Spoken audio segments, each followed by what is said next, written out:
It's Timothy Bishop at its very best. Well, maybe this isn't Timothy Bishop's best, but it's certainly going to be better than the last one he made.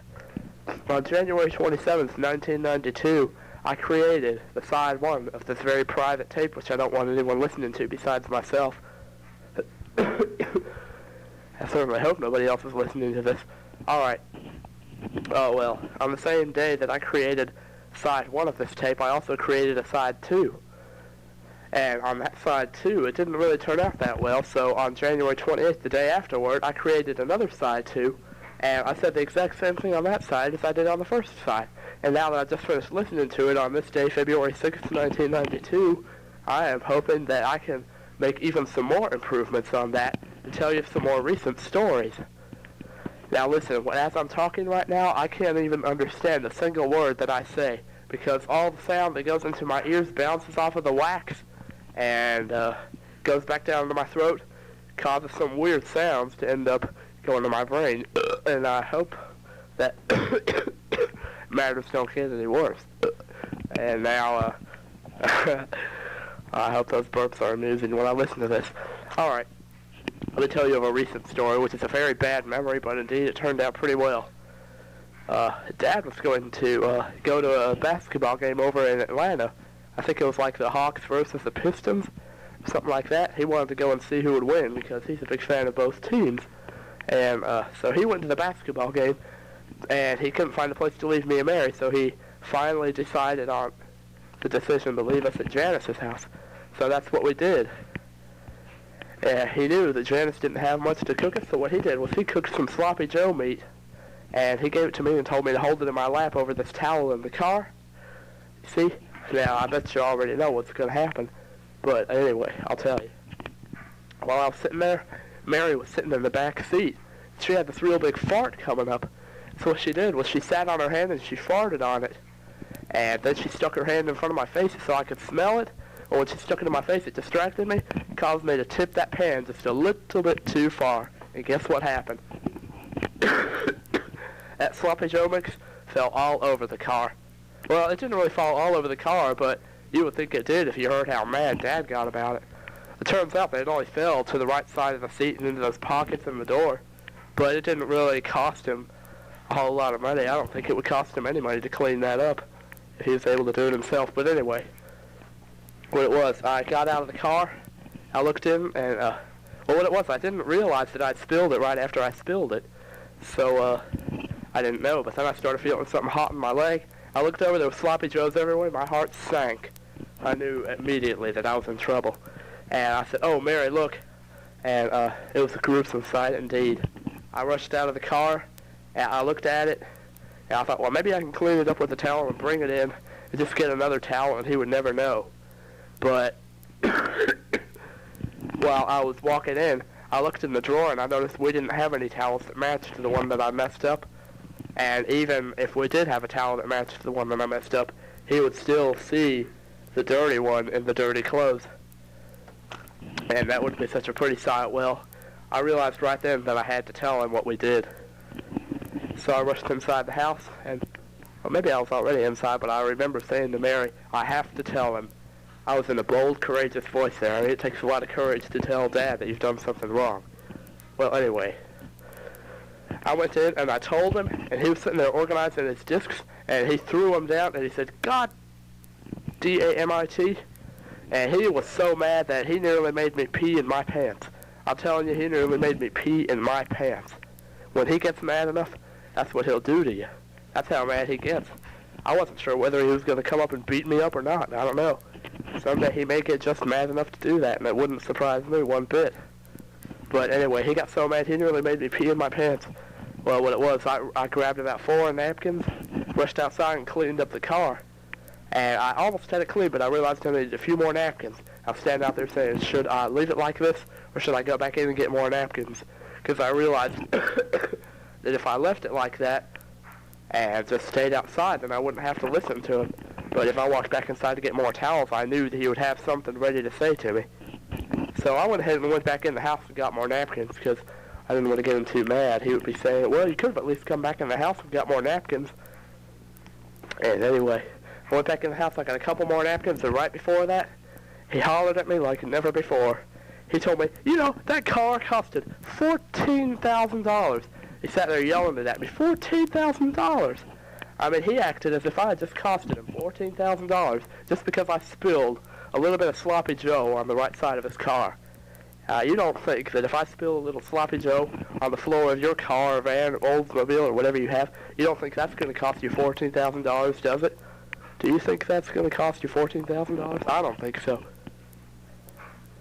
So anyway, I mean, he could get that cleaned up for less than $10 probably. All he's got to do is get some scrub or carpet cleaner, go and clean it up as easy as that. It probably wouldn't even cost $10. Yet he's sitting here hollering at me like I just costed him $14,000 or something. Now, I could understand if I went out and wrecked the car or something. But if I wrecked the car, I'd probably commit suicide before I go back and listen to him pout and scream like a little kid at me. Like I just costed him $14,000 for sloppy Joe stain. I can't blame him if he gets mad at me for wrecking the car. That would cost him $14,000, but this sloppy Joe stain, this ain't nothing. This doesn't cost as much as he blamed me for costing him. And I'm not going to pay him $14,000 for a sloppy Joe stain either, but I've said enough about the $14,000. It just makes me so mad because he's talking to me as if I just ruined his car like he's never going to use it again. Well, that's enough of that. Let me just tell you, when we got to Josh and Ashley's house, he suddenly calmed down. You know why? Because there were other people around, see? When other people are around, he's not that mad. I mean, let me tell you, when we went to TDCC, he said, you want to go to Dairy Queen and get a cone or something? And we said, yeah, sure. So we walked into drove into Dairy Queen and went around the drive-in. I hadn't even gotten a chance to look at that menu for 5 seconds when he was saying, well, do you want anything? I don't even know what they have up there. And he said, you got to tell me what you want, man. You can't wait for me to ask you what you want and give you all the choices and everything. You have to know what you want to get. And he was getting so mad and everything. I hadn't even had a chance to look at the menu, and he was already telling me, well, do you know what you want yet? It hadn't even been 5 seconds that I had a chance to look, see what they had. He was all over our backs about it. Well, as soon as the lady at the thing, the order register came, Dad answered the voice and they recognized him. All of a sudden, he was as happy as a peacock. And then when we drove away, he was all suddenly mad again. So, life goes on. But later on, we went over to TDCC and taped some cardboard to the floor, and that was fun. And I think we're getting our allowance tomorrow, so I hope that I can build my money up. Right now, I have $51. You know, the only way I was able to get that much money was by skipping lunch and just keeping my lunch money. That's my only way of making money besides allowance. But now that Dad started giving me allowance, I might just start eating lunch again. But I still think that if I don't feel like eating lunch, I don't have to.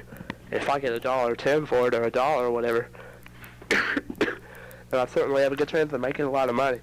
Because I've heard of a lot of other people doing this. And you'll see everybody going into the library and stuff like that. Hold on, I need to blow my nose. I'll be back. There, that's much better. Well, anyway, let's see. What else can I tell you about? Well, at this moment right now, I have a lot of sicknesses. And my ears right now, they're just stopped up with wax, and I can't get them to stop. And plus, I got a runny nose, a high fever, sore throat, a lot of coughing. You don't see it get any worse than that, but that, excuse me. Robitussin AC in the bathroom works wonders against it. Yeah, I'm going to take some more of that before I go to bed tonight. I mean, it tastes like icky tasting medicine off of Ren and Stimpy, but... Oh, shoot. That better not be him. Good, that's not him. I saw a car driving by. I could have sworn it was him. And then you don't see anybody else coming up and down this road at 7 or 8 at night. That's my most valuable hour of the night. It's from 7 to 8. That's why I never liked watching Star Trek with Mark, because by the time it's over, you don't have time to do anything. Like play a Nintendo game or something, because you can't get halfway through it before it's bedtime. And I have intentions to go to bed early. Plus, The Simpsons comes on in 10 minutes, so if they catch me downstairs, at least I'll have a good reason. Let's see. You ready? I just had to pause it so I could take a break and adjust my Coke so I could reach it while I was making the tape. So I could drink more Coke and have more burps to laugh at during the in session. How much tape have I got? Oh, not that much. Let's see, is there anything other memories that I want to talk about? Well, like I said on the other side, I do want Castlevania 4, but not as much as I used to. I used to want it so bad it would make my head spin, but now it's kind of, well, I want it, but not as bad as I used to.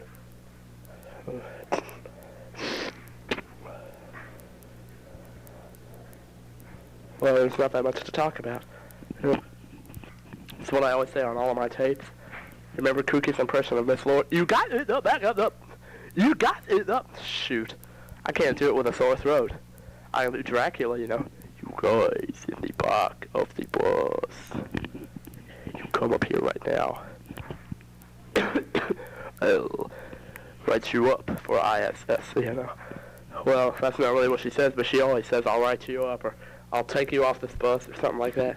She threatens them a lot, and that scares them. Makes them stop. Not for long, though. Anyway, there's some other memories that I want to share with you, but I don't have much room to share them. I can tell you about this. Steve's birthday was just 3 days ago, so he got the Nintendo game Yo-Noid, and that's a pretty fun game. It's pretty hard, but it's pretty fun too. I don't understand how to get past the skateboard level, but I'll figure it out someday.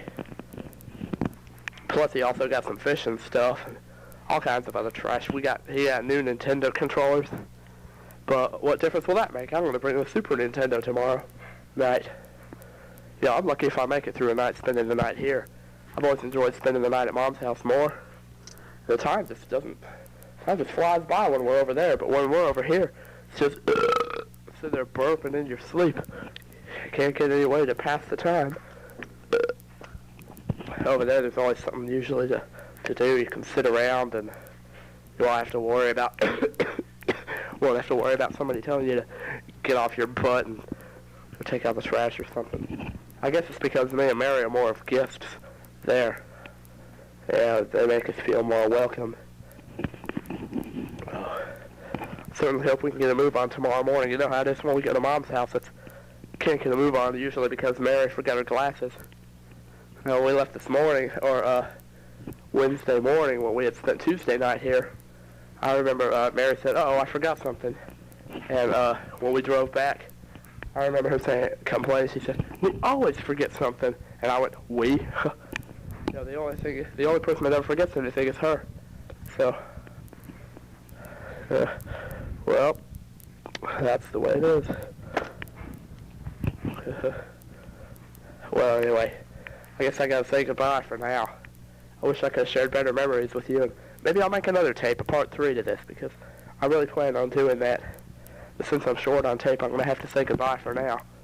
And if there's anything else I want to say, I'm gonna have to say it quick.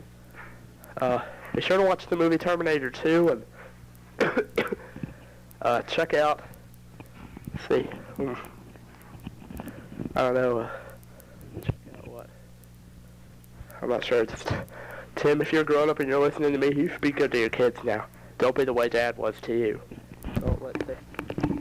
Hold it now. This is me, Timothy Bishop. Excuse me. I just have to interrupt for a second. This is me on February 15th, 1992, and I'd like to say, Tim, you treat your kids the way you want. You treat him like Dad if you want. He's a very thoughtful man, and I think he's a very good man, too, and I don't appreciate you criticizing him. It comes as a great blow to me. So if you don't mind, would you just be considerate of other people for a second of your life? For now, I'm just going to hope that I can get through it, read everything about being a Christian, and then go through and do it again. I plan on memorizing that thing if I can, reading it at every opportunity. See you later. I'm going to say bye for now. Be sure to make sure you pray for everybody you know. Somebody out there might really need you. Remember all your friends from the high school. Frankie Worley, David Peters, who always calls you Archbishop, and Lacey Berry, and your kitchen partners, Sarah Trammell and Misty Minish, and your best friend at algebra, Mr. Bagwell, your favorite teacher. You just remember all these people and pray for them as you they've been good people to you. And I hope that you still